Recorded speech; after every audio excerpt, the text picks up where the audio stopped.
Hey everybody, welcome to Let's Talk College Football. I'm your host Don Goodwin. We're going to talk real quick about we're going to do a Bucks report, which is a new segment we're going to do is a Buckeyes report. We're going to talk about what games we should be watching this week. Who do I have as the upset alert and why? Who do I have as the guarantee? I'm going to put my guarantee stamp on a team each week and see where I'm right and wrong. I think I have one for week 3. There's not a whole lot of great games, but there is games to watch. And we're going to talk a little bit about that. And also Alabama. What should we see from them as well? So let's get with this. Okay, Buckeyes. Let's start with them. They do the Buck report. And they picked their quarterback.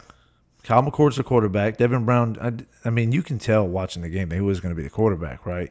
And the coach said that he knew during the game, but he wanted to watch the film. I'm sure he wanted to talk to both quarterbacks privately before he came out publicly about it, which is out of respect. Ryan Day is an amazing coach. He knows exactly what he's doing. There's no need for any of us to tell him that, even though we will like to, and I probably will sometimes because guess what? As fans, we have the right to have our opinion.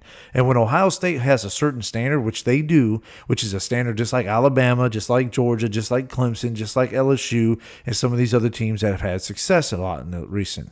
And a lot of them ain't holding themselves up to that standard. And Ohio State's been one of them the last 2 weeks.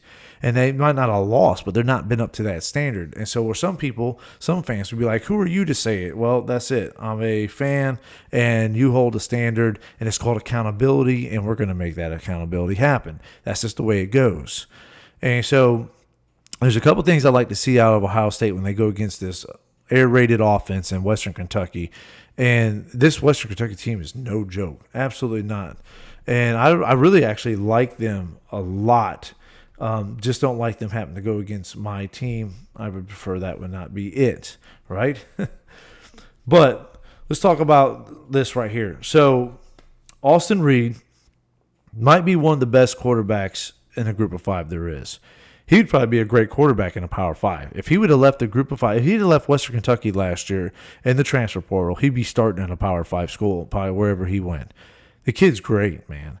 I mean, they were like number 2 in passing attempts and yards and stuff last year, and this guy is just killing it this year. I mean, they're averaging a lot. I mean, 40-something attempts, 300-something yards a game.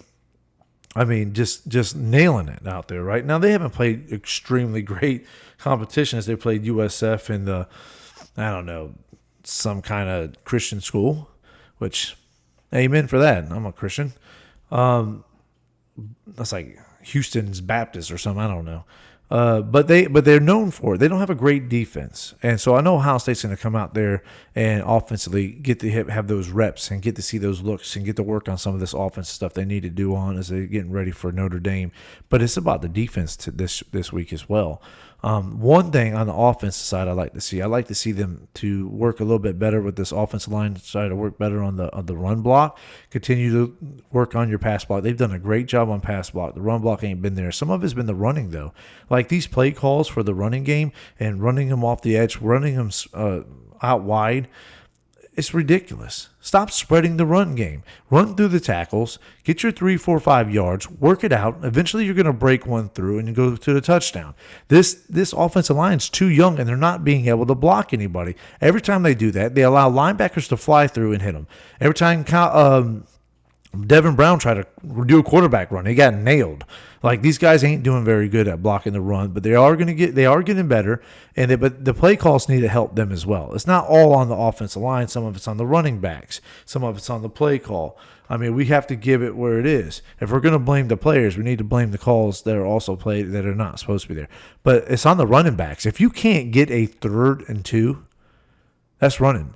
You got to be able to run past a tackle. You got to be able to put your shoulder down and push, right? And these offensive linemen too. You have to get short 3rd downs, and that's where Ohio State has been hurt on. They've been getting hurt on the 3rd downs. Their 3rd down efficiency is ridiculously low, and that's crazy. This is an offense that's been in the top 2 the last 2 years.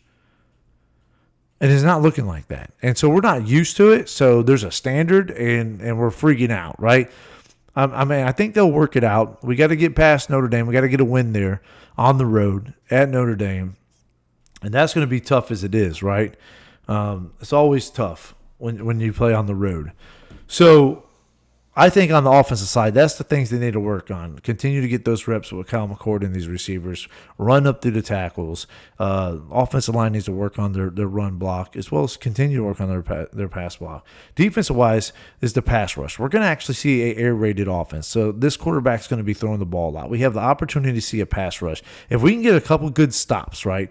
If we can shut down their run game, maybe get a couple tackles, maybe force a couple passes out from pressure, throw it out of bounds, and we can get a good 3rd and long, we might be able to see a pass rush finally that we haven't got to see this whole year. We kind of need that.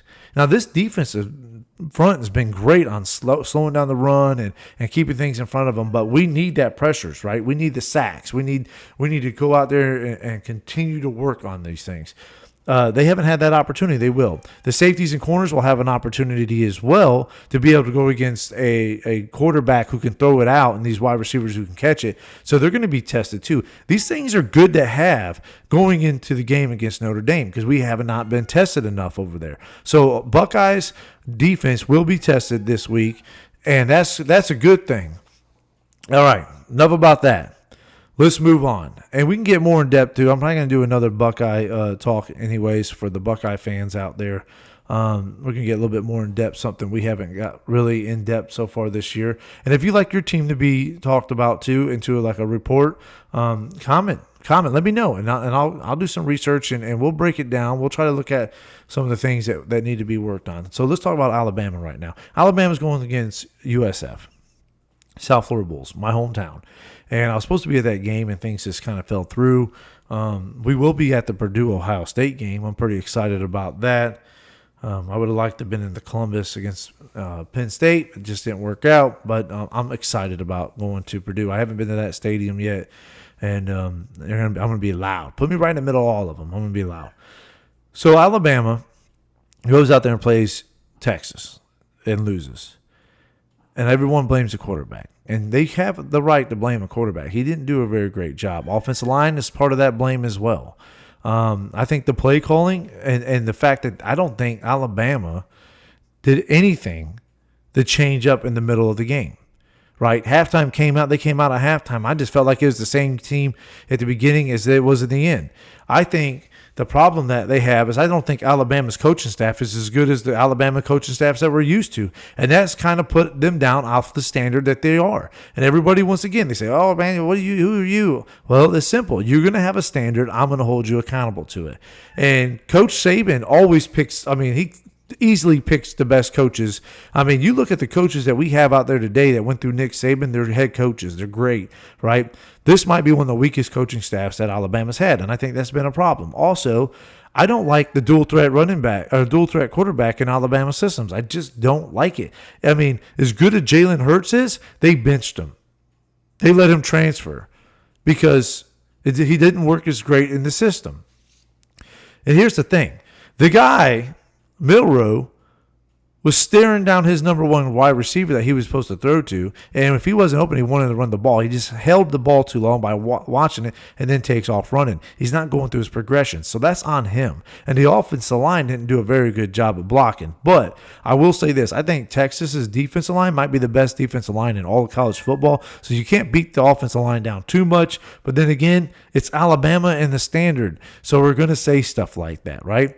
I think in this game, what needs to happen, we already seen how he can throw the ball deep. We've seen he can run the ball. What we want to see is how he can throw the ball 5, 10, 15 yards accurate and how he can hand the ball off to the running backs and let them run the ball. That's what we need to see. Absolutely need to see that.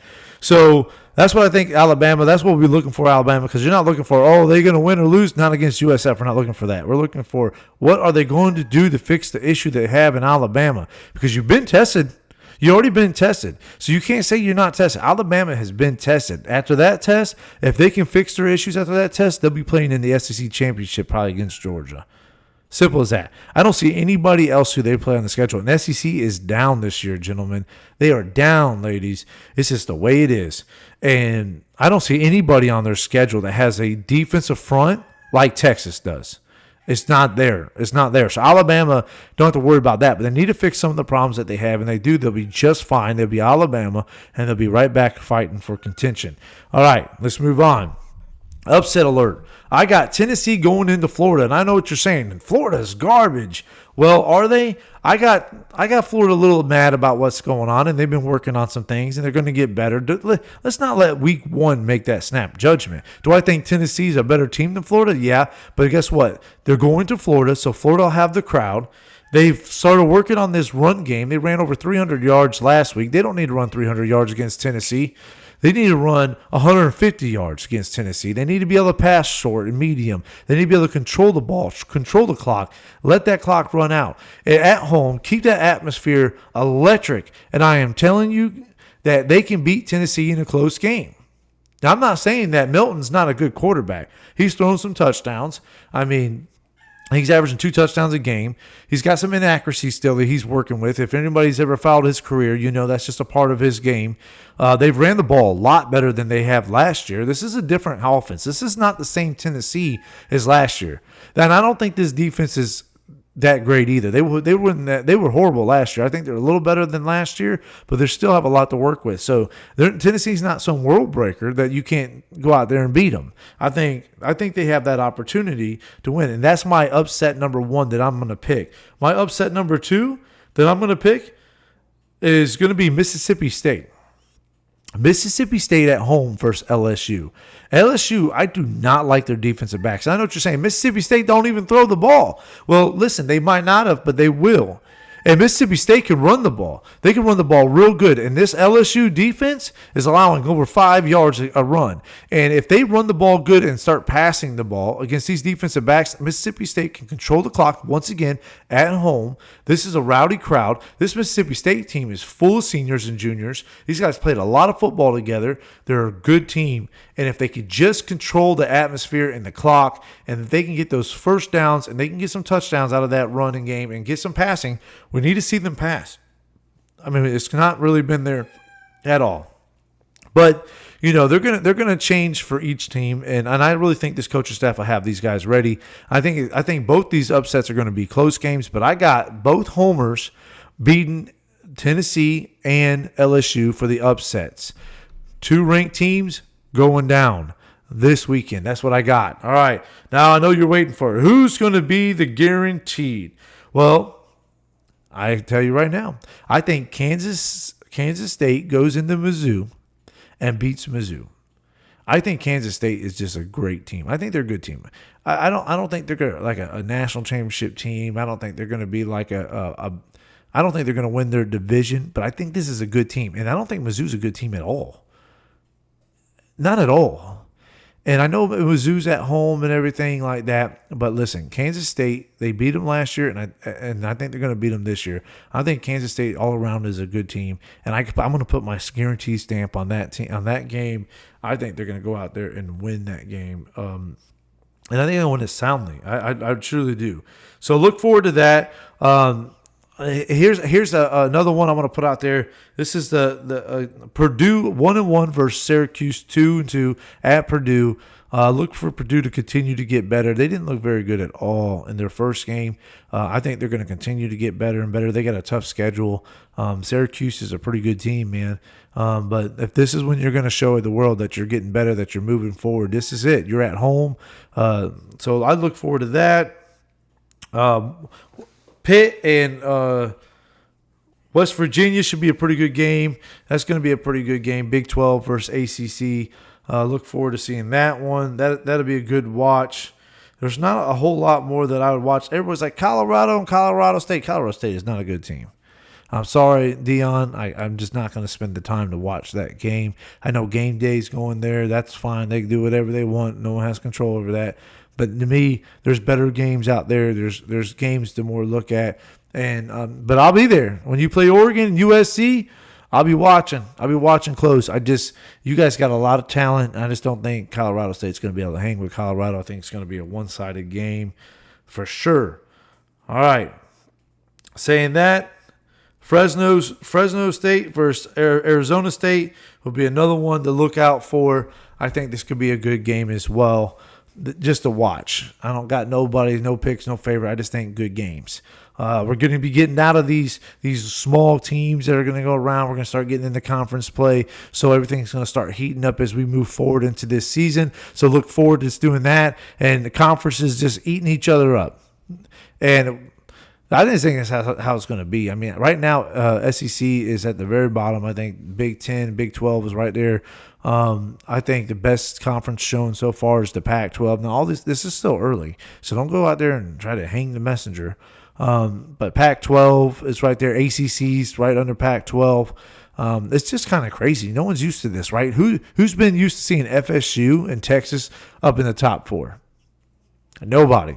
USC being in the top 5. It's kind of crazy how some of these old like powerhouse teams are finally powerhouse teams again. And this has a lot to do with the transfer portal and NIL. This is what they wanted. And the powers and is starting to spread through college football to make other teams great. It's not just going to be the average 3 to 4 teams that always been. And when we get this 12-game playoff next year, it's going to get excited, guys. It's going to get excited. I'm pumped. You're pumped. Let's get pumped over here for this week 3. I look forward to watch as many games I can. We'll break down some of the great games that we watch. I look forward to the rapid reactions coming Sunday. And we'll move on to the next week, and hopefully that your team doesn't lose. If that's the case, I'm sorry for that. Because this right out here is any given Saturday, just like any given Sunday. So thanks for watching. Do not forget to subscribe. Please subscribe, comment. If you're watching on YouTube, subscribe. If you're listening on Spotify, I appreciate each and every one of you guys. This is a dream of mine. You're helping me make this dream come true just by being a part of it, right? So just by subscribing and leaving a comment or liking, that's doing a lot for me. It doesn't cost anything to watch the show, and everything's on me. But you know what? To have love, to show people, the people to show love by watching it and to be a part of it and communicate with it. That's all I'm asking for. So if you don't mind, please do that, and we can continue to hit our goals. Thank you. And like always, God bless.